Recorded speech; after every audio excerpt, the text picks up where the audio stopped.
თქვენ უყურებთ ანალიტიკას, მე ამ გადაცემის ავტორი ელენე კვანჭილაშვილი ვარ და დღეს ვისაუბრებთ შრომით მიგრაციაზე და იმ საკანონმდებლო ცვლილებებზე, რაც 1 მარტიდან საქართველოში უცხოელების დასაქმებას შეეხება. Რამდენად მზად არის ბიზნესი ამ ცვლილებებისთვის, ამ და სხვა კითხვებზე გაგცემენ პასუხებს ჩვენი სტუმრები დღეს ანალიტიკაში. არასრული 1 საათის განმავლობაში მოვისმენთ ბიზნესის ხმას. ირაკლი გიორგობიანი, დავით კიზირია, პაატა კოკაია გაანალიზებენ თემას პირდაპირ ეთერში ჩემთან ერთად.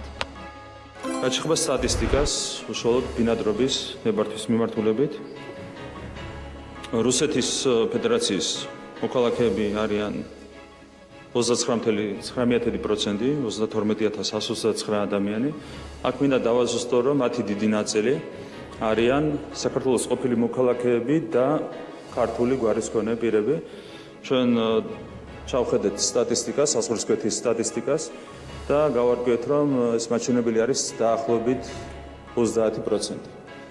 ან რუსეთის მოქალაქეების 30%, რომლებიც უცხოელი სტატუსით იმყოფებიან საქართველოში, არიან რეალურად ქართველები. ეს არის ის სტატისტიკა, რომელსაც გვიჩვენებს ჩვენ საზღვრისკვეთის მონაცემები. მეორე ადგილზეა ინდოეთი, 23,930 პირზე არის გაცემული ბინადრობის ნებართვა. და მათი უდიდესი უმრავლესობა არიან სტუდენტები, რომლებიც სწავლობენ საქართველოში. მესამე ადგილზეა აზერბაიჯანი 6,3%. აქაც უნდა ვივარაუდოთ, რომ მათი უდიდესი უმრავლესობა არიან საქართველოდან გასული აზერბაიჯანელები, რომლებიც ფლობენ დღეს სხვა ქვეყნის მოქალაქეობას, აზერბაიჯანის უპირისპირდად მოქალაქეობას და დაბრუნებული არიან საქართველოში. აშეხება უკრაინას 5,19%, 6,290 ადამიანია ასეთი, თუმცა დამატებით ბინადრობის ნებართვის გარეშე ჩვენი სამართლებრივი აქტებიდან გამომდინარე ლტოლვილის რეალური სტატუსით საქართველოს ცხოვრობს დამატებით 25,000-მდე უკრაინელი. რომ მთლიანობაში უკრაინელების რაოდენობა საქართველოში არის 30,000-მდე, საიდანაც 6,290 აქვს ბინადრობის ნებართვა, 25,000-მდე უკრაინელს ბინადრობის ნებართვის გარეშე აქვს მინიჭებული საქართველოში ყოფნის შესაძლებლობა.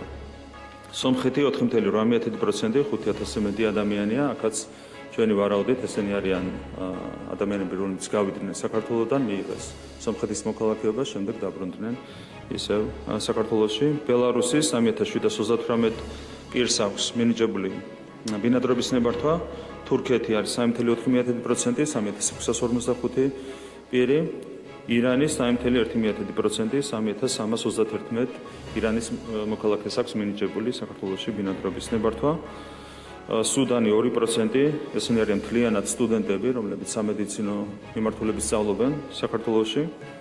ჩინეთი 1,9%, 2,000-ზე მეტი ჩინეთის მოქალაქეა, ესენი არიან ძირითადად სამუშაო ძალა, რომლებიც არსებითად ინფრასტრუქტურულ პროექტებზე არიან დასაქმებული. იორდანია 1,9%, 2,000-ზე მეტი იორდანიის მოქალაქეა საქართველოში, მათი უდიდესი უმრავლესობაც არიან სამედიცინო მიმართულების სტუდენტები. პაკისტანი 1,5%, 1,618 არის რაოდენობა და ისინიც არიან თითქმის მთლიანად სამედიცინო მიმართულების სტუდენტები, რომლებიც სწავლობენ საქართველოში. ანალოგიურად ეგვიპტე 1,2%, 1,351, აქაც თითქმის ყველა არის სამედიცინო სტუდენტი ჩვენს უნივერსიტეტებში. ამერიკის შეერთებული შტატები 1%, 1000 პირზე მეტი ასეთი და ამ შემდეგ. უკეთ ეს არის საერთო სტატისტიკა, რასაც ჩვენ ვადგენთ ბინადრობის ნებართვის გაცემის მაჩვენებლებიდან გამომდინარე. ანუ მთლიანობაში ბინადრობის ნებართვით სარგებლობს საქართველოში 7,000-ზე მეტი უცხო ქვეყნის მოქალაქე. რიცხვებით ირაკლი გობაქიძემ დაახლოებით 2 დღის წინ პარლამენტში ინტერპელაციის წესით გამოსვლისას ისაუბრა, ამით მან მათ შორის იმ საკანონმდებლო ცვლილებების აუცილებლობასაც გაუსვა ხაზი, რაც 1 მარტიდან საქართველოში უცხოელების დასაქმებას შეეხება. უნდა ვთქვათ, რომ დროთა განმავლობაში, რაც უფრო მეტად შეხედა ქართულმა ოცნებამ რიცხვებს და გაცდა უკმაყოფილო მოქალაქეების ნაწილის განწყობებს, მით უფრო მეტად შერბილდა მისი ტონი და რიხი პრობლემის გადაჭრასთან დაკავშირებით. 13 თებერვალს ირაკლი გობაქიძე აქცენტს აკეთებდა საქართველოს ეროვნული და რელიგიური იდენტობის დაცვაზე და საქართველოში უცხოელების შრომითი საქმიანობის გამკაცრებას ძირითადად მოქალაქეების დაცვის ამოცანას უკავშირებდა. 18 თებერვალს კი აქცენტმა ეკონომიკური ხასიათიც მიიღო, რომ არა უცხოელი მუშახელი არაერთი პროექტის გაჩერება იქნებოდა აუცილებელი. ეს ოცნების პრემიერის ციტატაა. 2017 წელს სწორედ ჩვენმა ხელისუფლებამ შეიტანა საქართველოს კონსტიტუციაში შესწორება, რომლითაც უცხოელებზე სასოფლო-სამეურნეო დანიშნულების მიწის გასხვისება აიქრძევა. საქართველოს ეროვნული და რელიგიური იდენტობის დაცვა და შენარჩუნება ჩვენი ერთ-ერთი უმთავრესი ეროვნული ამოცანაა, რისთვისაც საქართველოს ხელისუფლება ყველაფერს გააკეთებს. რა განაპირობებს ზოგადად საქართველოში იმიგრაციას? არის რამდენიმე მნიშვნელოვანი ფაქტორი. პირველი, საქართველო არის ტურისტული ქვეყანა და ბუნებრივია ასეთ პირობებში რთულია მიგრაციული პროცესების მართვა, განსაკუთრებულ სირთულეებთან არის დაკავშირებული მიგრაციული პროცესების მართვა.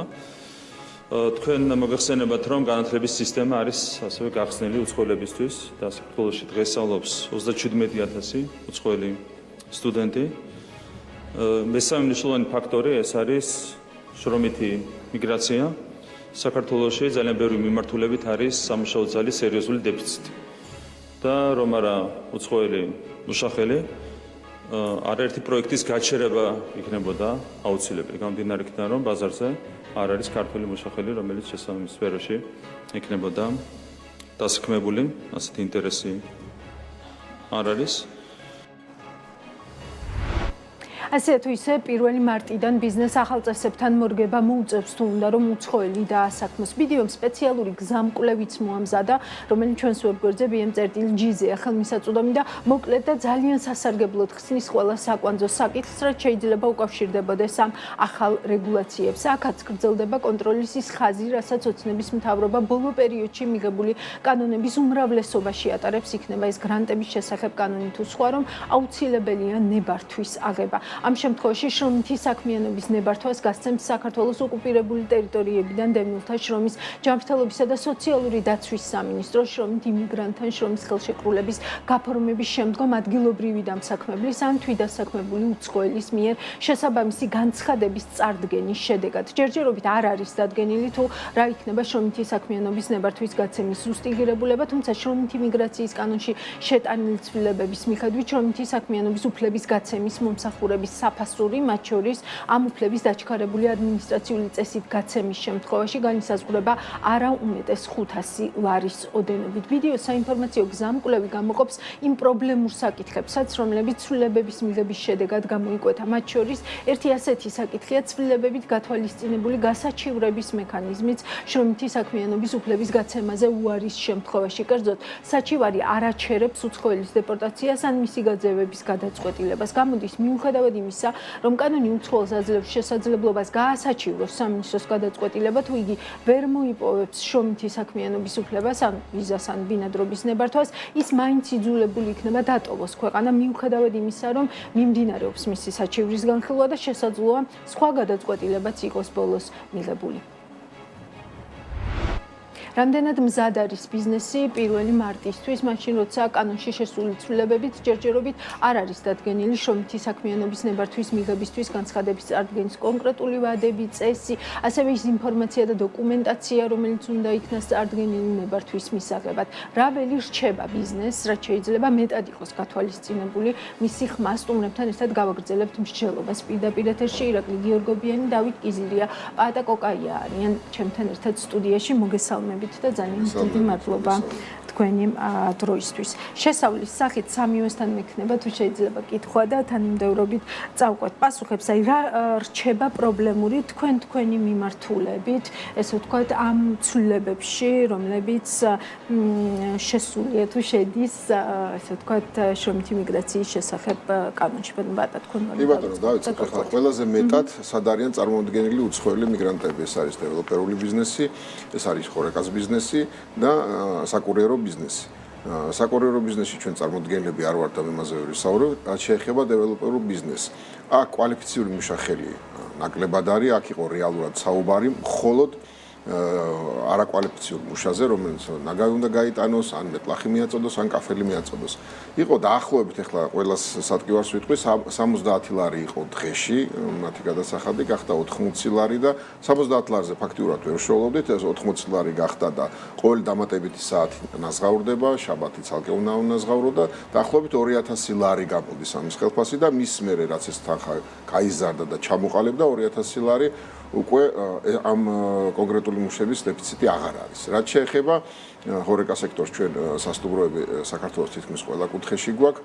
იყო პრობლემები დაახლოებით 1-2 წლის წინ, 3 წლის წინ, როდესაც კოვიდი ძინვარებდა, მაგ პერიოდში საქართველოს სისტემა თითქმის მთლიანად ჩამოიშალა, ბევრი თანამშრომლები დავკარგეთ სამწუხაროდ და მის ხელახლა აღდგენას დრო დასჭირდა, მაგრამ დღესდღეობით შემიძლია ვთქვა, რომ ჩვენ მთლიანად დაკომპლექტებულები ვართ. რეალურად გამოწვევად დგას თუ შესაძლებლობად უფრო ხედავდით ამ პერიოდში ან ხედავთ ახლაც უცხოელების დასაქმებას? ჩვენ კონკრეტულ სისტემაში არანაირ მე პრობლემას ვერ ვხედავ.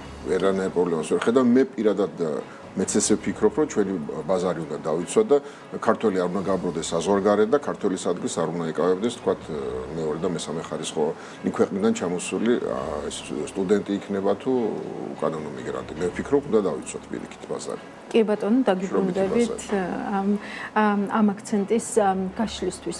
დავით, ICT სექტორი, ესე ვთქვათ, რა რჩება პრობლემურად აი ამ ცვლილებების ფონზე, რაც ICT პრინციპში ჩვენ ვნახეთ, რომ ბოლო წლებში 0-1-დან შიფოს თუ შეხვდეთ, გაიზარდა, სამჯერ გაიზარდა და ერთ-ერთი ყველაზე მაღალ პროდუქტიული სექტორი მიუხედავად იმისა, რომ თუ შევადარებთ იგივე სომხეთს, მაჩვენებელი მაინც ნაკლები. მაგრამ მაინც ერთ-ერთი ყველაზე მზარდი და მაღალ პროდუქტიულია იმ ფონზე, რომ სხვა ინდუსტრიები კვლავაც ისევ მე-20 საუკუნის მეორე ინდუსტრიულ რევოლუციებში არის ბევრი მათგანი ჩარჩენილი და ინდუსტრიალიზაციის ძველ მოდელზე არიან. ამიტომ ძალიან მნიშვნელოვანი იყო ხარისხიანი კადრები ამ მიმართულებით და უცხოელები ვინ შემოდიოდნენ ძირითადად აქ შემოდიოდნენ ძირითადად რუსეთ-უკრაინის ომის შემდეგ და უფრო ადრე ეს ბელორუსები იყვნენ. რომელთა ნაწილი ჩვენ ვნახეთ უკვე რომ ამის გარეშე ისედაც დაიკარგა, იმიტომ რომ საქართველოს მოიაზრებოდა ესეთი ტრანზიტულ ზონად და რელოკაციისთვის უფრო კომფორტული იყო ისევ ჩვენ რეგიონში სომხეთი რო ავიღოთ და დასავლეთში ნაწილი რუსეთში დაბრუნდა, ნაწილი უბრალოდ უკეთესი რელოკაციის ადგილები იყო. რაც შეეხება დასაქმების კომპანიები, რომლებიც აუთსორსინგზე მუშაობდნენ, მათთვის მუშავდებოდა გამარტივების მექანიზმები, თუმცა ყოველთვის ბიზნესი ხა ბუნებრივია, ლოგიკურად ეგეთი აქვს, რომ შენ რაღაც წესებს აწესებ და როდესაც არ არის მაღალი ნდობა ბიუროკრატიის მიმართ, ბილად რო ვთქვათ, ჩნდება ის, რომ ეს შეიძლება იყოს სულად გამოყენებული. მაგალითად, მე მომცემდა თქვენ არა და ეს ძალიან მნიშვნელოვანია ხოლმე კონკრეტული პროექტების შესრულებაში. ან მაგალითად შეიძლება მოხდეს, რომ მე ეს უფრო დროში გამეჭიმო, საბოლოოდ მივიღო და ვერც ვერაფერი ვამტკიცო, მაგრამ მე მივიღო ეს უფრო რა ვიცი X დღეებში და თქვენ X ჯერ ნაკლებში და ეს საბოლოო ჯამში იწვევს იმას, რომ შეიძლება გარკვეულად დისბალანსი გამოიწვიოს კონკურენციის ხრივ ბაზარს. და როდესაც ვხედავთ, რომ ბევრი მიმართულებით სულ რაღაცა წესები და რეგულაციები შემოდის, ამ ეჭვებს უბრალოდ აჩენს. მაგრამ მოკლედ ვთქვათ, ჩვენ ბაზარზე ხა ისედაც უმეტესად აუთსორსინგი, ანუ დისტანციურად არის და ჯერჯერობით ესე პირდაპირ არ ვიცით უბრალოდ რა ხდება და გარკვეულობაზე არგუმენტი ვერ გვექნება იმის საწინააღმდეგოდ, რაც ბოლომდე არ არის გარკვეული, იმიტომ რომ წესები არის მხოლოდ ზედა დონეზე, დეტალები უცნობია და მით უფრო უცნობია როგორ იქნება ის აღსრულებული. კი ბატონო, მადლობა შესავლისთვის, მოგიბრუნდებით. ბატონო ირაკლი, თქვენს შემთხვევაში რა არის აი ამ ცვლილებებში, ვთქვათ, პრობლემური ან რა იძლევა, ვთქვათ, აი ამ განსხვავებული ინტერპრეტაციების შესაძლებლობას ან ფართო განმარტებები ხომ არ არის, აი რის დაზუსტებას ისურვებდით, თუ სრულად გასაგებია და შესაძლოა კარგად აწყობილია ეს ცვლილებები. მოგესალმებით პირველ რიგში, მადლობა მოწვევისთვის. შეფასება რომ გავაკეთოთ, უნდა ვნახოთ როგორ მუშაობს ეს კანონი და რა პროცესურები იქნება შესაბამისად. ეხლა ბევრი დაზუსტება არის თვითონ იმ სამინისტროს მიერ გასაკეთებელი, რომელიც უშუალოდ მოახდენს ამის ადმინისტრირებას. ალბათ პროცესში გამოჩნდება როგორც ნაკლოვანები და უპირატესობები, ასევე შეიქმნება რაღაცა ისეთი fast track-ის მექანიზმები სექტორული და მუშაობის პროცესში უფრო ფაქტობრივი შეფასება იქნება, ვიდრე ახლა რაღაც მოლოდინების პირველ მარტამდე აი საკმარისი დრო არის, რომ თქვათ აი კონკრეტული კრიტერიუმები, კონკრეტული წესები იყოს კარგად გაწერილი. რომ თქვათ თუნდაც ის კითხვები არ გაჩნდეს, რაც მაგალითად აი ბატონ დავითს ქონდა, რომ ხო, წესები არა გვაქვს, როგორც ბატონმა დავითმა აღნიშნა, რომ შევაფასოთ, რომ ნახოთ როგორ იმუშავებს და შესაბამისად შევძლებთ მე ამის შეფასებას. რა თქმა უნდა, ყველა ნებისმიერ ინიციატივას რაღაცა საწყისი დრო აქვს. და ფაქტია, რომ ეს შრომითი მიგრაციაც რაღაცნაირად უფრო ორგანიზებული უნდა გახდეს. მე ამას ცოტა სხვანაირად უყურე დაახლოებით ეს საკითხი შეიძლება 3-4 წლის წინ იმდენად პრობლემური არ იდგა, ხო, ფაქტია, რომ ქვეყნის ეკონომიკა იზრდება და მოთხოვნა და იგივე შრომითი მიგრაციის კუთხით უფრო საინტერესო ბაზარი ხდება მიგრანტებისთვის საქართველოს. ჩვენ სექტორში მნიშვნელოვანი სტატისტიკა რასაც გვეუბნება, რომ ფაქტიურად მშენებლობა გახდა მეორე ყველაზე მსხვილი IT სექტორის მერე საშუალო ხელფასით გაასწრო ეს თქვათ ისტორიული და ფინანსური ინსტიტუტებს. რაც განპირობებულია იმით, რომ ბაზარი მნიშვნელოვნად იზრდება, მოთხოვნაც მეტი არის, ასევე განსხვავებული არის მშენებლობის ბაზარი, როგორც კერძო, ისე სახელმწიფო ინფრასტრუქტურული პროექტები, სტრუქტურა, ხელფასის ფორმირების განსხვავებული არის, რა თქმა უნდა, კერძო სექტორი უფრო ლიკვიდურია და უფრო მეციხდის, ხოლო ინფრასტრუქტურულ სექტორებში მოიხსენებათ შესყიდვებში განსაკუთრებით არსებობს ესე ვთქვათ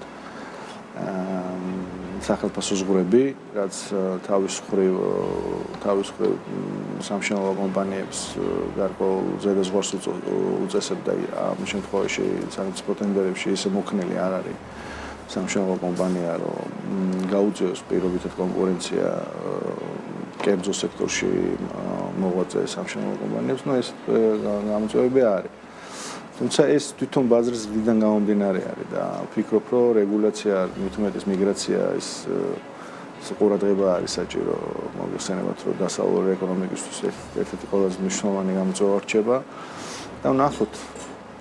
ხო, აი ზუსტად ამის კითხვა მინდოდა, ანუ ეს პრობლემა თუ შესაძლებლობა და ამ კანონით, ანუ რის რეალურად რისი მკურნალობა ხდება, ანუ სიმპტომის მკურნალობა უფრო მეტად ხდება თუ მიზეზის მკურნალობა?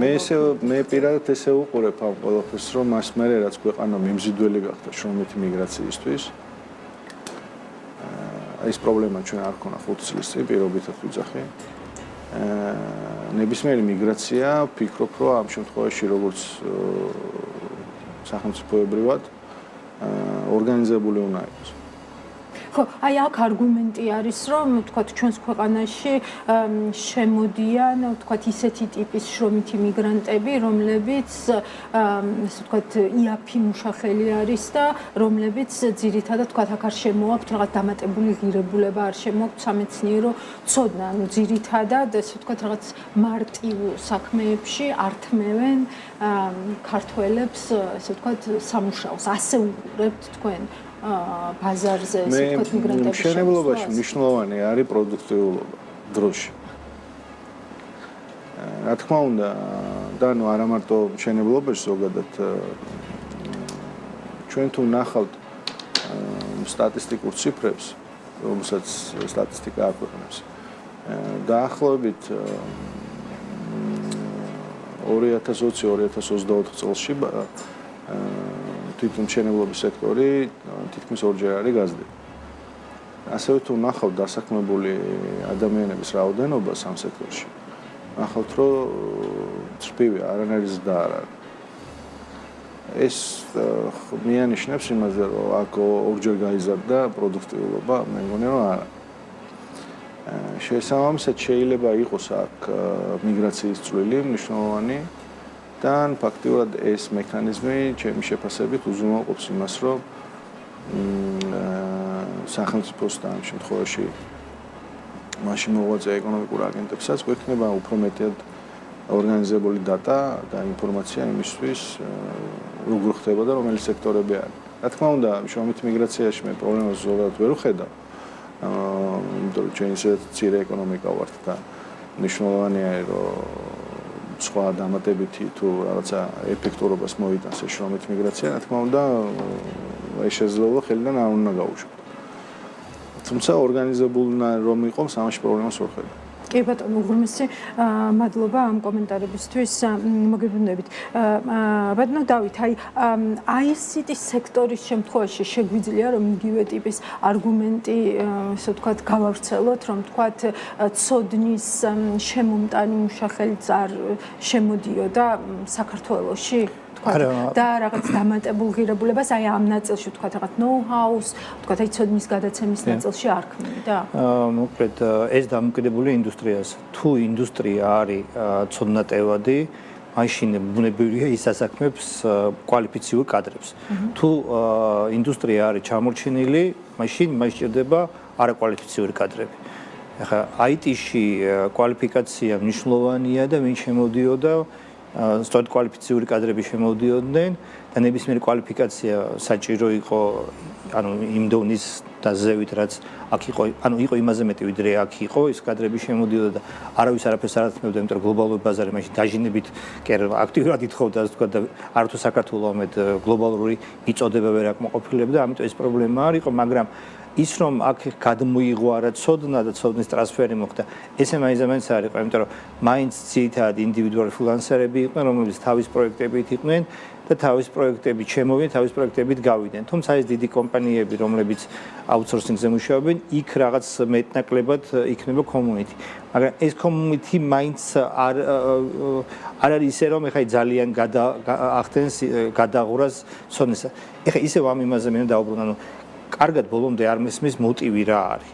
ანუ ჩვენ ვიცავთ რა გვინა, ანუ ნებისმიერ ცვლილებას აქვს თავისი პრობლემას ამბობს. მე ამ პრობლემის რაღაც გადაწყვეტა არის. შეიძლება დავეთანხმოთ, შეიძლება არ დავეთანხმოთ. Liquid News-ს აქვს, რომელიც მაინც ჩემთვის ავტორიტეტი არ არის, მაგრამ ესეთი კარგი ფრაზა აქვს. როცა მკითხეო ქარხნა დაბრუნდა, იქ პროტექციონისტი, ჩვეულებრივი ისეთი პროტექციონისტი იყო და რომ დავბრუნდი ქარხნამ, მკითხე ჩემ თანამშრომელს, ასისტენტს, რომ პროდემდე დირექტორს კითხა მე მგონი სულაც. რამდენი ხანი იქნებაო ეს ჩაკეტილი ბაზარი, რამდენი ხანი დაგვჭირდებაო და ო დიდხანს. ანუ რას მეუბნები რომ სინგაპურელი მუშა უფრო შტერიაო, ვიდრე მაგათ გერმანელიო და ის ვერასდროს ვერ დაეწევა გერმანელ მუშის კვალიფიკაციას და იმ დღესო გავაუქმეო. ანუ რას ვამბობთ, რომ ჩვენ ვისგან ვიცავთ კვალიფიციურისგან თუ არაკვალიფიციურისგან თუ არაკვალიფიციურისგან დაცვა გვინდა მაგის გამოსავალი უბრალოდ შექმნა მაღალ კვალიფიციური ტექნოლოგიები იმიტომ რომ ეს იგივე სოფლის მეურნეობაში უბრალოდ ბრძანეს ბატონებო არაპროდუქტიულობი არაკონკურენტუნარიანები ვიქნებით ვერც იმა დავასაქმეთ ვერც ჩვენსებს და საერთოდ ვერავის ვერ დავასაქმეთ იმიტომ რომ ვერ გაუძლებს ინდუსტრიები კონკურენციას გლობალურ ბაზარზე და კონკურენტუნარიანობისთვის საჭირო არის პროდუქტიულობა და პროდუქტიულობისთვის საჭირო არის მაღალი ტექნოლოგიები ამიტომ უნივერსიტეტებს კი არა ვაუქმებდეთ უნდა ვქმნიდეთ და ის უნარების სააგენტო გააუქმეს ხო რომელიც ბიზნესისა და საჯარო კერძო პარტნიორობაზე იყო ხო რა თქმა უნდა მაგას ურტყავს ანუ ჩვენ თუ გვინდა კვალიფიციური კადრები მაგასზე უნდა ვიფიქროთ ჩვენ თუ გვინდა თანამედროვე მიდგომები მაგრამ აგროტექი სადმე ვასწავლოთ ტექნოლოგიურ უნივერსიტეტში თუ იმაში რა ქვია სასოფლო მიმართულებაში ხო ანუ ბევრი რაღაცები რაც მიჯნაზია დღეს ინოვაცია იბადება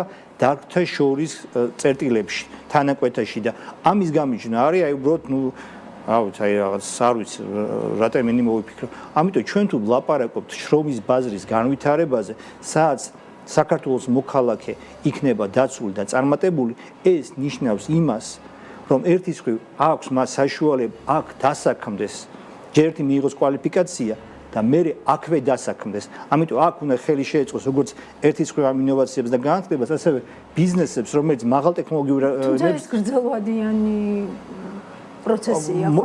ესეც საერთოდ მოკლევადიანი როგორ გითხრათ? ეს არისო ალბათ გაგახსენდა. ხო, არ ვიცი, ესე არ არის. ანუ დღევანდელ სიტუაციაში არ არის გრძელვადიანი, იმიტომ რომ მაგალითად სხვადასხვა ინდუსტრიებს შეიძლება მოხდეს მხარდაჭერა იმით, რომ ისინი ნერგავენ აი მაღალ პროდუქტიულ ტექნოლოგიებს ანუ ინდუსტრიული პოლიტიკების ორი ძირითადი ის არის ხო ორი ინსტრუმენტი ერთი ეხმარები ან პროდუქტის შემუშავებაში ამას აიაფებ ან მეორეა ეხმარები მომხმარებელს აკომპენსირებ მის ხარჯებს და ამიტომ ეხმარები სერვისის მიმწოდებლებს, პროდუქტის მიმწოდებლებს. ამაზე ახლა ლაპარაკობ, ამაზე დავჯით და იყოს მოფიქრებული და გადაწყვეტა იყოს და არა რაღაცა სპონტანური, რაც ახლა ჩვენ მკითხავთ, ვზივარ და ვკითხავთ, რა იქნება რამდენიმე დღის მერე. ნუ რა ვიცი ხა, რა გითხრათ? არა მაქვს არგუმენტი. იმიტომ რომ არ ვიცი. მაგრამ ჩართულები იქნებით თუ არა ამ პროცესში? რანაირად ვიქნებით? ანუ აი რაღაც მომენტში თქვენი ხმა ისმის აი ამ პროცესში. ეხა მე რასაც ვხვდები, ანუ ხო გემებით ყველაზე ნაკლებად IT-ს ეხება, მაგრამ ეხა ამდენი თუ აქამდე არ არის ეს დამუშავებული და გაზიარებული წინა დღეს რომ გამოგზავნენ ეგ თუ ჩართვა იქნება, ხო, რა ვიცი, ალბათ მაშინ ჩართულები იქნებიან ბიზნესში. ბატონობა, აი თქვენ თქვით, რომ ესე ვთქვათ, ბაზრის დაცვაო არის აუცილებელიო და მეორეს მხრივ თქვენ მოიყვანეთ მაგალითები, როდესაც ამ ბაზრის დაცვა ამ გზებით პრაქტიკულად შეუძლებელი აღმოჩნდა, ხო, COVID-ი ახსენეთ და კიდევ ესე ვთქვათ, რაღაც გარკვეული. ამიტომ აი რა დოზით, ანუ როგორ უნდა იყოს ეს ბაზარი ისე ორგანიზებული და დაცული, რომ თქვენვე არ შეგექმნათ შემდგომ პრობლემა, რომ არჩევანი აღარ დაგრჩეთ. ვთქვათ, რაღაც კონკრეტულ ფორს-მაჟორულ სიტუაციაში მაინც ესე ვთქვათ, დაასაქმოთ უცხოელი იქიდან გამომდინარე, რომ ყველა თანხმდება ყოველთვის ამ ეთერში, ბევრი წელია, რომ კვალიფიციური კადრების დეფიციტი ადგილობრივის ისედაც არის ამ ბაზარზე. კი ბატონო, ხა დილემური სიტუაცია. კი ბატონო, მოდი ახლა ჩვენ სისტემაზე ველოდოთ სასტუმროში, ხო, ჩვენ ძირითადად რაღაც ისეთი უცხოელი კვალიფიციური კადრი არ გვჭირდება, იმიტომ რომ ჩვენითაც ყავს ეს კადრები, უბრალოდ კადრების დეფიციტი ქონდა, არ იყო მიმტანები, არ იყვნენ დამლაგებლები და იყვნენ თქვათ ისეთი ქვეყნებიდან, რომლისთვისაც ეს ხელფასი $300, $400, $500 შეიძლება იმათთვის დიდი ხელფასია იმ ქვეყანაში და გადაწყვეტა რომ ემუშაოთ. თუმცა დღესდღეობით ეს პრობლემა მე თითქმის მთლიანად გადაჭრილი ვიყავ, ჩვენ გვყავს ერთი უკრაინელი მოქალაქე, რომელსაც რომ წავიკითხეთ და ჩვენი HR მენეჯერი გვეუბნება, რომ მხოლოდ შესავსებია ელექტრონულად მისი ყველა მონაცემები, გვინდა მისი დასაქმება, მაქვს აქვს ბინადრობის უფლება, აქვს პირადი ნომერი საქართველოში და არ მგონია რომ პრობლემა იყოს. უბრალოდ უნდა ავტვირთოთ ამ ადამიანის ეს ყველანაირი მონაცემები და ერთადერთი შემდეგი შეზღუდვა რაც არის, არ უნდა გადაუხადო იმაზე ნაკლები, ვიდრე უხდი საქართველოს მოქალაქეს, თქვა მიმტანის ხელფასი არის 1500 ლარი, 1500 ლარი უნდა გადაუხადოს ამ მიმტანსაც, რომ არ მოხდეს ჩვენების სამსახურიდან გაყრა და თქვა არ დავასაქმოთ უზბეკები და ან არ დავასაქმოთ თქვა აფრიკული ქვეყნებიდან. თუმცა კიდევ ვიმეორებ, რა თქმა უნდა, მიმტანი ჯობია ქართველი იყოს, იმიტომ რომ შეიძლება ქართველი კლიენტი მოგივიდეს ახლა უცხოელმა ქართული არის. რაც შეეხება სამშენებლო სექტორში, კიდევ ვიმეორებ, იყვნენ მხოლოდ ყოველ შემთხვევაში ჩვენთან და ჩვენ ცოტა არ ავაშენეთ, ჩვენთან იყვნენ, ჩვენ ქონდა პრობლემები მხოლოდ ესე არაკვალიფიციურ მუშახელზე, ხა კვალიფიციური ხა კაფეს ქართველები ჩვენ რა აკეთებენ და ან საქართველოს მოქალაქეები ძირითადად მარნეულიდან და ეს ახალი ცვლილებები აი მაგ მოქნილობას გიტოვებთ, როგორ ფიქრობთ? ახლა ჩვენ უნდა ავტვირთოთ და მე გეტყვით, უნდა ავტვირთოთ მარტო ერთადერთი ავტვირთეთო, რომ კონკრეტულად ამას აქვს პირადი ნომერი, აქვს ლეგალურად აქ ყოფნის უფლება, აქ არის საუბარი, ჩვენ შემთხვევაში ვლაპარაკობ, საუბარი არალეგალურად ყოფი ადამიანის დასაქმება არ მოხდეს. უნდა იყოს ლეგალურად ყოფი და უნდა კონდეს თქვა პირადი ნომერი ან რაღაცა ბინადრობის უფლება. კი ბატონო, მადლობა ამ პასუხისთვის. ბატონო ირაკლი, აი ეს ნებართვაზე მიმართვა, ვთქვათ, შემდგომი 30 კალენდარული დღე, რაც არის დაწესებული, ესე ვთქვათ, პასუხის დაბრუნებისთვის და ასე შემდეგ. აი ეს როგორ ფიქრობთ, აი ბიუროკრატიულ წნეხს გაზრდის თუ შესაძლებელი არის, რომ რაღაცა უფრო streamline პროცედურა იყოს და აი ეს ხელისშემშლელი ფაქტორი და რაღაც ბარიერი ხომ არ იქნება თვითონ აი მუშაობის პროცესში თუ გარდაუვალია ვთქვათ უცხოელის დასაქმება. მე რაც ვნახე, როგორც აი პატუსემ აღნიშნა, ეს არის ინფორმაცია განაცხადი უნდა გააგზავნო. ამდენად სწორად გექნება შევსებული და ინფორმაცია შესაბამისად ერთადერთი მე რასაც ვფიქრობ, ალბათ ეს იქნება ის 30 დღე თუ სწორედ მახსოვს განხილვისთვის უნდათ თუ და დარწმუნებული ვარ ალბათ მომავალში მოხდება რაღაცა დაჩქარების პროცედურების არსებობა რაც კიდევ უფრო გაამარტივებს, მაგრამ ეს დამოკიდებული იქნება იმაზე, თუ რამდენი განაცხადი შევა და როგორ შეძლებს თვითონ. ნებისმიერი რეგულაცია, ბიუროკრატია, ხო? თუმცა ჩვენთვის აპრიორი ბიუროკრატია, მისი ეფექტურობა არის მნიშვნელოვანი, ხო? ამდენად იმუშავებს, ახლა ჩვენ წარმოვადგენთ კერძო სექტორსთან გამიჭირდება ახლა დღეს გითხრათ, რამდენად ეფექტურად დაამუშავებენ ამ ინფორმაციას.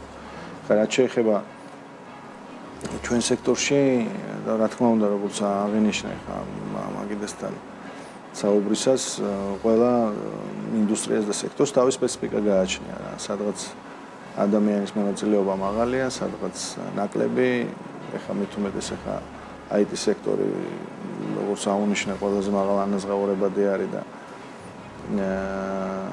ჩემის აზრით ერთ-ერთი ფაქტორი მიგრაციის იყო ის მნიშვნელოვანი საგადასახადო შეღავათები, რომელიც ფიქრობ, რომ სწორი დროს და სწორი კარგი მომენტუმი შეიქმნა. თუმცა კარგი იქნებოდა იმის ანალიტიკა გვენახა, რატომ მოხდა თუნდაც ასონხეთში გადასვლა. ჩემთვის მაინც საინტერესო. მე რატომღაც გონია, რომ ცხოვრების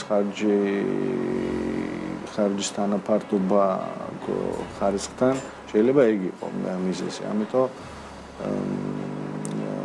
ამიტომ მანდაც სამუშაო გვაქვს და გამოსასწორებელი. ხო, ზუსტად ეგ იყო ჩემი თავდაპირველი კითხვაც სიმპტომებთან დაკავშირებით, როდესაც დაგისვით, რომ რამდენად არის ეს ცვლილებები დანახული დიდ სურათში, ანუ სადაც შესაძლოა ამ ცვლილებებს რაღაც კიდე თავისი, ესე ვთქვათ, გადადინების ეფექტები ჰქონდეს და აი რაღაც მიკრო დონეზე რეგულირების მცდელობა ხომ არ არის, რამაც შესაძლოა მერე უკვე აი ეგრეთ წოდებული unintended consequences გამოიწვიოს. ჩემი შეფასებით არ მგონია, რომ სახელმწიფომ რამენაირად ხელი შეუშალოს მაღალი კვალიფიკაციის ხალხის მარდასაქმებას ქვეყანაში, იმიტომ რომ კვალიფიკაციის ყველაზე დიდი პრობლემა ქვეყანას გაგვაჩნია განათლებაში და შესაბამისად კვალიფიკაციაში. მე მაინც მოხარული ვარ, რომ ამას ყველა აღიარებს და მგონი არის, რომ ეხლა გადავიდეთ ჩვენი განათლების დონის აწევაზე და შესაბამისად კვალიფიკაციაზე. ეხლა მით უმეტეს მშენებლობაში თქვენ ახსენეთ ის ორგანიზაცია რო გაუქმდა. მნიშვნელოვანი გამოწვევებია. მიუხედავად იმისა, რომ ეს სასწავლებლები არსებობს, ჩემი თხოვნა არის, რომ 1 საათი დაუთმეთ და დაელაპარაკეთ რა გამოწვევები აქვს. და ნახავთ, რომ ერთ-ერთი ყველაზე დიდი გამოწვევის პრობლემა არის, მით უმეტეს სამშენებლო სექტორში, არის რომ სტუდენტების თუ დამსწრეების რაოდენობა. მიუხედავად იმისა, რომ სწავლაშიც ფულს უხდიან და დროპაუთი რამხელა არის. ხო, გვეუბნებიან, რომ თქვათ რაღაცა ის გამოწვევები, შრომის ბაზრის მოთხოვნები შესწავლილია, თუმცა ჩვენ პირადად არ გვაქვს ეს ინფრასტრუქტურაც არსებობს, მიწოდების ჯაჭვიც არსებობს, მაგრამ ეს საინტერესო თქვენ ადამიანს ხო ვერ დაასაქმებთ ძალით. რატო გაგიგიმათ? არავის მიმალავი ხოლოს. არავის არ უნახავს, მოკლედ ანუ რადიკალური გადაწყვეტილება, რომელსაც მთელი ერი ელოდება, რაც არის ხარისხის და მისი რაღაც განვითარება და კონკურენტუნარიანობა ეფუძნება რაღაც დოკუმენტს, რომელიც უბრალოდ არ გვინახავს. წყაროს არ ვიცით მოკლედ. ანუ რაც ეს ბუნდოვნად ვიცით, არაფორმალურად არის რომ შეგროვდა რაღაც გამოკითხვებით საჭიროებები და მათ შორის რაღაც ხარისხის ცენტრში იქ არის ხოლმე კითხვა არის ასე თქვა დასაქმების პროგრამების დასაქმების მხრივ ასე თქვა შეიძლება დასაქმება რაღაც აი ამ დაგვარი არ ვიცით უბრალოდ ისევ და ისევ არ გვაქვს არგუმენტები იმიტომ რომ არ ვიცით რის რას ვეთანხმებოდი და რას არა უბრალოდ არ ვიცით ეს არის ერთ-ერთი ნიშანია იმის რომ რას ვილაპარაკობთ ახლა ჩვენ ვილაპარაკობთ გრძელვადიან სტრატეგიაზე ხო ნებისმიერ რეგულაციას ეს არის ქირურგიული ჩარევა და თუ არ იცი რისთვის ერევი და სად ერევი და არ უხსნის სხვას იმიტომ რომ რაღაცა ეს ნუ შეთანხმებული ქმედებები უნდა იყოს ეს არნიშნავს რომ ეწინააღმდეგები უბრალოდ არ ვიცი შეიძლება იმ ჰარმონიზაციაში მოვიდი ამ ქმედებასთან მაგრამ ხო უნდა ამიხსნა და შესაბამისად შეიძლება რაღაცა გაუზიაროთ კიდევაც ეს არის პრობლემა ჩვენთან საქართველოში რომ არ ვიცით რას ვაპირებთ, სად მივდივართ. იმიტომ რომ ერთი სხვავა გვესმის ეს რიტორიკა, როგორ დავიცვათ ქართველები რაღაც შემოსევებისგან, მეორე სხვავა არის იმის გააზრებაც, რომ ბაზარი ითხოვს, ასე ვთქვათ, ჩაკეტილი ბაზარი 3,5 მილიონი მოსახლეობაში არ გამოვა. და სად არის აი შუალედი და თან იმავდროულად ხმით სისტემას განათლების, რომელიც ნამდვილად მე-20 საუკუნეშიც მოძველებული იყო, არ თუ 21 საუკუნეში. სეგრეგაციული, სეპარტიზირებული განათლების პროგრამები იქაც არ მუშაობდა. უნივერსიტეტის იდეა სწორედ არის, რომ ის ჰარმონიზაციას ახდენს სხვადასხვა ხედვების და პროფესიების რა. ამით ივან ჯავახიშვილი ამით იწყებდა. 9-17-ში როცა ის მოხსენებას აკეთებს თბილისში და ქუთაისში რატომ უნდა იყოს უნივერსიტეტში. ხაზგასმოა დავამსრო მე არ მჯერაო, მეცნიერებთა აკადემია ჭირდება საქართველოს. მეცნიერებთა აკადემიაში დასრულები იკრებებიანო და იქ არ არის თაობათა შორის იდეათა ჭიდილიო. უნივერსიტეტი ადგილი, სადაც იკრიბებიან სხვადასხვა თაობის ადამიანები, სხვადასხვა სპეციალობისა და ერთმანეთს უზიარებენ. ჩვენ ახლა ყველაზე რატო სულ რეგიონს უბრუნდები? ჩვენ ყველაზე კრიტიკულ რაღაცას ვყავთ. ანუ ჩვენთვის, ჩვენი ინდუსტრიისთვის ეს არის მნიშვნელოვანი. იმიტომ რომ თუ ეს არ გვეყოლება, სადაც გაიზრდებიან, მაშინ ან უნდა ეს ბიზნესები სხვაგან წავიდნენ, ან ვიღაცა უცხოელები და მოიყვანონ. ბატონო ბატა, ასე დავსვათ მაშინ კითხვა, რა კონკრეტულ პრობლემებს და გამოწვევებს მოაგვარებს ეს ცვლილებები, ესე ვთქვათ, შრომითი მიგრაციის კანონში? არა, ერთადერთი ახლა მე რასაც ხედავ და ისვისაც ეს არის წესით და ანონსებული არის ის, რომ არარეგულარული მიგრანტები არ უნდა დასაქმდნენ საქართველოში. რა თქმა უნდა შემოვიდნენ საქართველოში აიტიშნიკები, რომელსაც აქვს უზარმაზარი ხელფასი, რომელიც აქ ქართველს არაფერს კი არ ართმევს სამუშაოს პირიქით, კაცო, ეგ ევროპაში ვიღაცას რაღაც მომსახურებას უწევს, პროგრამას უწევს და იქიდან შემოაქვს და ამ ფულს აქ ხარჯავს. ზუსტად ეგეთი მიგრანტები ჩვენ გვჭირდება და ძალიან ბევრი გვჭირდება, მაგრამ არ გვჭირდება ისეთი ადამიანი, რომელიც თქვათ მინიმალური ხელფასი 1500 ლარი მაინც უნდა იყოს ხელზე ასაღები და მოვა და 1000 ლარად იმუშაებს და 1500 ლარად თქვათ ქართველი მეწარმე იტყვის რომ აგერ მე 1000 ლარიანი მყავს. ბიზნესი მეუბნებით ამას? ხო, არა, მე მართლა მარტო ბიზნესი ხო არა, მე გეუბნებით როგორც ქართველი რა, არ შეიძლება ესე რომ თქვათ შემოვიყვანო სუდანიდან და ვამუშაო 1000 ლარად და ქართველი 1500 ლარად, ქართველს 1500 ლარად არ გადაუხადა. რატომ ჭირდება თქვათ ეს რეგულაციები, ან თქვენ პროაქტიულად როგორც ბიზნესი რატომ არ გააკეთებდით ამას, თუ კი გჯერათ, ანუ რატომ არ გადაუხდით თქვათ 1500 ლარს, როდესაც შესაძლებელია? მარტო მე ხო არა ვარ რა, არის ახლა საქართველოში მეწარმე, რომელიც იტყვის რომ კაცო რა ვქნა ამას არ უნდა 1500-ად, აგერ 1000 ლარად დავასაქმებ ვიღაცა სხვას. ეს კანონი ამასაც კრძალავს. თუ გინდა რომ შენ დაასაქმო ვიღაცა, გადაუხადე იმდენი, რამდენიც ქართველს უნდა გადაუხადო, კეთილი ინები. და ამიტომ ამ კონკურენციას სპობს და არ ტოვებს ქართველს უმუშევარს და არ შეიძლება მე ქართველი რჩებოდეს უმუშევარი. ბიზნესი ერთია, მეწარმეზე მეტად ჩვენ ქართველები ვართ. არ შეიძლება ქართველი გარბოდეს და სხვაგან მუშაობდეს და იმიტომ რომ მე უკან დაბრუნებული ცოტა მინახია, როცა წავიდა საქართველოდან. იქ რაღაცა შემოსავალი შევა და მე სულაც დარჩა და მაგრამ გინახავთ სტატისტიკა, ვთქვათ, როგორი ტიპის ქართველები გადიან ქვეყნიდან, აი კონკრეტულად ჩაშლილად, ანუ ესენი არიან ეგრეთ წოდებული, ვთქვათ, ბოთლის მბერავების კატეგორია, სადაც ყველაზე დიდი კონკურენციაა, როგორც მე ხვდები, ახლა თქვენ ხვდებით ახლა, როდესაც ქუთაისში მოფრინავ თვითმფრინავით, ხედავ იქ ქალები ვრუნდებიან, ნაღვლიანი თვალებით, ვრუნდებიან იმიტომ, რომ სადღაც უვლიან ევროპაში ვიღაცას და რომ სახში ვიღაცა არ ჩინოს. იმიტომ რომ შეიძლება ქმარი არ არის დასაქმებული და ამის მიზეზი არის უცხოელი, რომელიც აქ მუშაობს? უცხოელი არა, ერთი წუთით მე არ მითქვი უცხოელი, მე ვთქვი ის, რომ შეიძლება იმ უცხოელმა წაართვას სამსახური და ეს რო არ წაართვას, უბრალოდ ამიტომაც უნდა გაკეთდეს. არ წაართვას იმ უცხოელმა, იმიტომ რომ ადგეს და მეუღლე მიმუშაოს და ცოლი არ იყოს ვალდებული, რომ არ ჩინოს ქმარი, რომელიც წამოწოლილია. არის ჩვენ თუ გადავხედავთ HRG-ზე უზარმაზარი რაოდენობის ვაკანტური სამუშაო ადგილებია და მეორეს მხრივ როგორც არ უნდა ეს პარადოქსულად ჩანდეს, უზარმაზარი რაოდენობა ყავს დაუსაქმებლების. ანუ თქვენს ლოგიკას რომ წავყვეთ, თქვენ მიგაჩნიათ, რომ თქვათ თუ აქ არ თუ აქ ესე ვთქვათ არ დასაქმდებიან ეს უცხოელები, ეს ავტომატურად გულისხმობს იმას, რომ ესე ვთქვათ ემიგრანტები დაბრუნდებიან და მათ ნაცვლად აქ არ დაბრუნდებიან. იქ ჩვენ იძულებული გავხდებით, რომ ვამუშაოთ ვიღაცა ქართველი და თუდაც უფრო მეტი გადავხადოთ, რომელიც თქვა დღეს არ მუშაობს და ეს მარტო ეს არა, საკომპლექსური პრობლემაც არის ძალიან ბევრი საქართველოში იღებს ხელფასს დაუსაქმებლობისთვის მაშინ, როდესაც სამუშაო ადგილები ძალიან ბევრია. ეს არ არის HRG-ზე გავხსნა და ვნახოთ რამდენი სამუშაო ადგილია არაკვალიფიციური მუშისთვის. ეს არ არის თქვა გენერალური დირექტორისთვისაც არის რაღაც რაოდენობა, მაგრამ დალაგებას და ნაგვის ატარას ჯანმრთელი კაცი რატო უნდა იყოს უმუშევარი, მე ვერ წარმომიდგენია. თუ 2000 ლარი შეუძლია გამოიმუშაოს სუდანელმა, 2000 ლარი რატო არის დასაცული და 300 ლარს რატო ელოდება დახმარებას. მე ვიზახი ჯანმრთელი ადამიანი. ფიქრობ ეგ არის მართლა შესასწავლი და აი ჯანმრთელი ადამიანი რატო კიდევ ერთხელ მეორე ბაგერ არის მშენებლობის სექტორის წარმომადგენელი თქვას ახლა რამდენს უხდის არაკვალიფიციურ მუშას, რომელმაც უნდა მიაწოდოს კაფელიან მეტლახიდან ჩამოიტანოს სამშენებლო ნარჩენი. 2000 ლარი არის მაგათი ხელფასი დაახლოებით 1800 ხელზე ასაღებს ვიძახი მე და 300 ლარზე ჯანმრთელი ახალგაზრდა ზის და ელოდება იმას 300 ლარს ოდის გადაუხდის უმუშევრობისას სახელმწიფო. ესეც გადასახედია და ეს სიებიც გადასახედია მე ვფიქრობ.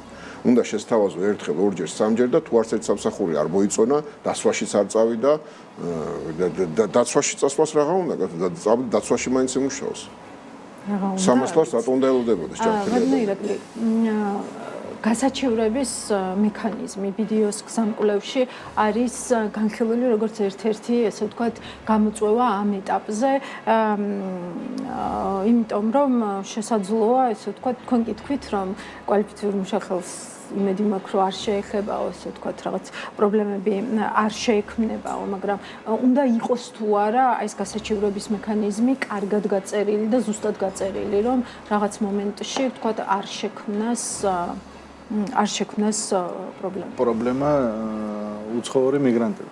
დიახ, ანუ მე ძალიან მიხარია, რომ დღევანდელ დღეს ჩვენ საუბრობთ უცხოური მიგრანტების შრომითი უფლებების დაცვაზე. ეს მგონია, რომ ამ ქვეყნის დიდი პროგრესი არის, შედეგი არის. რომ ჩვენ მივედით უკვე იმ განვითარების ეტაპზე, როდესაც საუბრობთ უცხოური შრომითი მიგრანტების გასაჩივრების უფლებებზე.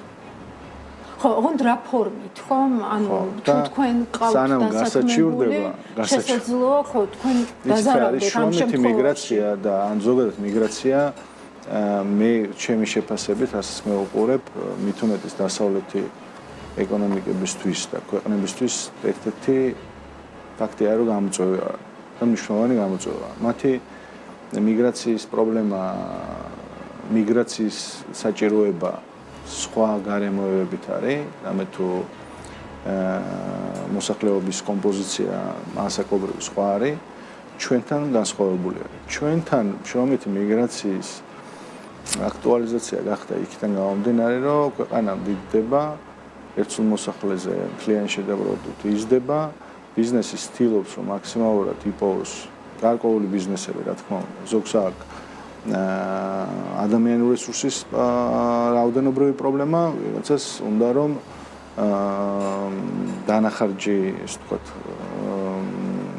დანახარჯი შეამციროს. ამ შემთხვევაში თუ მსგავსი შრომითი მიგრაცია არის გამოწვეული იმისთვის, რომ მისი ხარჯის სტრუქტურაში მუშახელზე თუ ადამიანზე, human capital-ზე გაწეული დანახარჯი შეამციროს, რასაც მგონია, რომ ამის ადგილებიც არსებობს, უпростоრად ამის პრეცედენტებიც არსებობს და სწორედ ალბათ ეს დაინახა სახელმწიფომ და თქვა, რომ ოკეი, ამ შემთხვევაში მგონია, რომ ეფექტურობას, როდესაც შენ ბიზნესი ახდენ იმაზე, რომ მუშახელზე დანახარჯს ამცირე ბიზნესის ეფექტურობას, თუ იმაში ხედავ, რომ მუშახელზე დანახარჯი ხელფასი შეამცირო, მგონია, რომ ბიზნესა აქვს პრობლემა.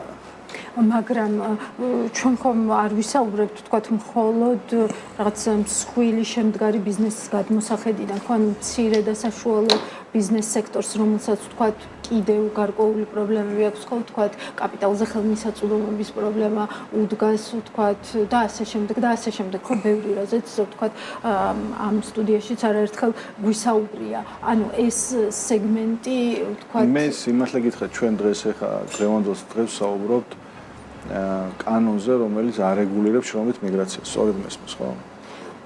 და პროცესი. კონკრეტულად ვსაუბრობთ უცხო ენების დასაქმების გართულებაზე, ხო, ანუ ამ აქცენტით, კი ბატონო.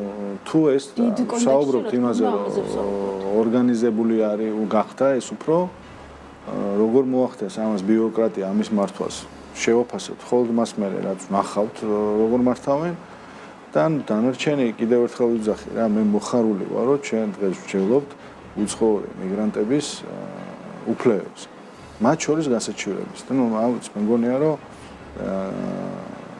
და ასე უყურებს ბიზნესი ამ საკითხს ანუ ვამბობ ჯამში ბიზნესი ყველა კიდევ ერთხელ ვიმეორებ რა შრომითი ჩვენ ცხოვრობთ საზღვრებში ხო გაგვაჩნია საზღვარი ადამიანი რომ შემოდის ამ ქვეყანაში გადის თუ არა საპასპორტო კონტროლს ხო გადის რა თქმა უნდა ხო ნუ დაახლოებით და არის რომ უნდა დარეგისტრირდეს რომ აქ უნდა ვიმუშაო კი კი ბატონო საზღვარზე რომ გადმოდის რო არ ურტყავენ გასაჩივრების უფლება აქვს ანუ თუ იქ არის სანამ გაასაჩივრებს ეხლა სახელმწიფოს ხო აქვს თავისი მე ჩვენ ხარ ვიცი რა კრიტერიუმით ფასდება ხო მე მაინტერესებს ბიზნესის დამოკიდებულება რა მიგრაცია რო კონტროლირება ბიზნესის ჩემი გადმოსახედიდან ხედავ თქვათ რა შეიძლება ნაწილობრივ გართულდეს კიდეც ბიზნესისთვის მათ შორის თქვათ სამუშაო ძალაზე ხელმისაწვდომი თვალსაზრისით თუ არ უდგას ბიზნესის პრობლემა და ფიქრობთ რომ ეს შეიძლება არ იყოს ლოგიკური ხო ანუ ამაზე ბიზნეს პრობლემაზე მე კიდევ უფრო გამეორდე ხო ბიზნესისთვის ნებისმიერი ბიუროკრატია არ არის ასე ვთქვათ წარმოადგენს სიხარულს და გახარებას მაგრამ ჩვენ ეხლა ვსაუბრობთ მიგრაციაზე რომელიც ქვეყნის როგორ გითხრათ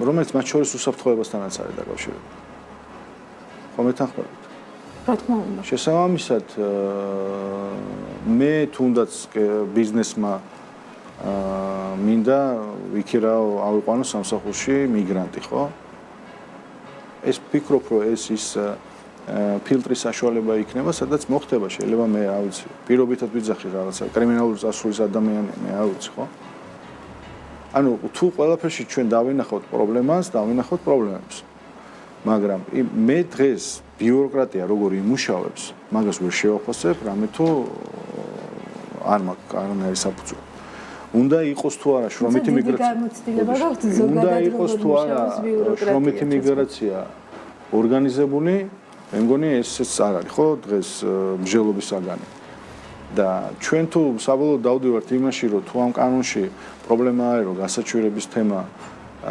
ღია გვაქვს კი ბატონო მივცეთ გასაჩივრების უფლებას მე ამაში პრობლემას ვერ ხედავ კი ბატონო მგონია რომ ეგეც დარეგულირდება ამ შემთხვევაში შევაჯამოთ და კიდევ ერთხელ აი რა პრობლემები მოგვარდება კონკრეტულად რაც დღეს ქვეყანას უდგას იმისთვის რომ დავინახოთ ესე ვთქვათ რა არის ამ ცვლილებების მთავარი ღირებულება და ირაკლი თქვენ შეგაჯამებინებთ ძალიან მოკლედ მე ვფიქრობ მიგრაციას ყურადღება უნდა დაეთმოს და ორგანიზებული უნდა იყოს ამით განვითარებულ ქვეყნებში არაორგანიზებული მიგრაცია მნიშვნელოვან გამოწვევას აჩენს და ზოგადად ეს უკვე მიუთითებს იმაზე რომ ქვეყნის განვითარება ისე ვითარდება რომ უკვე შრომითი მიგრაცია გახდა მისი რეგულირება მსჯელობის საგანი. მადლობა. ჩემთვის პრობლემა არის როგორც გითხარით რა პრობლემას ვაგორებთ ბოლომდე გავირგვით იმიტომ რომ სუგვესმის ჩვენ რომ დისბალანსია შრომის ბაზარზე არის მეტი მოთხოვნა ვიდრე მიწოდება და იმავდროულად გვეუბნებია რომ ამათმა შეიძლება ამ უცხოელებმა შეიძლება ადგილი წაართვას. რაზე დღეს არ გულაპარაკია არის ძალიან მნიშვნელოვანი ეკონომიკური პარამეტრი, ეგრეთ წოდებული სამუშაო ძალის მონაწილეობის დონე. და გვაქვს 54 და 4 თუ რაღაც, მოკლედ ერთით მოიკლო. ეხლა 1% არ არის კრიტიკული, მაგრამ ოდესაც ეს იკლებს, ანუ აქ ლაპარაკია უმუშევარი ითვლება სტატისტიკურად ადამიანი, რომელიც ეძებს სამსახურს და აი ეს თქვათ ამ შემთხვევაში არის ფორმულარი, რომელიც გამოითვლის თანაფარდობას უმუშევრები, ვინცაც ეძებს და ვინც უკვე გასულია ბაზრიდან. იმიტომ რომ მაგალითად შეიძლება იმედი დაკარგა. და არის ძალიან მაღალი, 15 და 15 პლუს დემოგრაფია პოპულაცია არის 15-დან ზემოთ. ესე იგი საქართველოში გამოდის რომ ნახევარზე მეტი აქტიური 15 პლუს მოსახლეობა არ არის ჩართული. ეს შეიძლება ნიშნავს ემიგრაციას, ეს შეიძლება ნიშნავდეს იმედი დაკარგა ან რაღაც სხვა. ანუ ნახევარი უბრალოდ აქტიური არ ყავს. რაზე ვლაპარაკობთ? და ეს არის პრობლემა ჩემის აზრით და ეს ხო აი კიდევ ვერ გავიგე, ანუ თუ ჩვენ ვამბობთ რომ დისბალანსი გვაქვს, არის უფრო მეტი მოთხოვნა და მიწოდებას ვერ ავაკმაყოფილებთ, მაშინ ესენი რო შევდიე და თან იმავდროულად კიდე და რატომაც დაუსაქმე, მაშინ ესენი ვის ადგილს ართმევენ. ბატონო, ძალიან მოკლედ თქვენი თავარი გზავნილი და დავასრულოთ. ჩემი თავარი გზავნილი ეს არის, ახლა სულ ამ სტატისტიკას რომ დავეყრდნოთ, გამოდის რომ 6.6% საქართველოში არის მიგრანტი. ანუ გამოდის რომ ყოველი მე-15 კაცი არის მიგრანტი. ახლა ჩვენ თუ ავიღებთ რომ ეს მიგრანტები მოდის მარტო თბილისზე და ბათუმზე, გამოდის რომ ყოველი მე-10, ყოველი მე-8 კაცი არის მიგრანტი და აქედან მე ვიძახი რომ უნდა შემოუშვათ ისეთი მიგრანტი, რომელიც ქმნის რაღაცა პროდუქტს საქართველოში და რა თქვა ართმევს საქართველოს სამუშაო ადგილებს. კი ბატონო. ძალიან დიდი მადლობა გადაცემაში მონაწილეობის მიღებისთვის. ირაკლი გიორგობიანს, დავით კიზირიას და პაატა კოკაიას უსმენდით პირდაპირ ეთერში. მადლობა მათ, მადლობა თქვენ რომ გვიყურებთ. შევხვდებით ერთმანეთს ოთხშაბათს ზუსტად 5:05-ზე დროებით.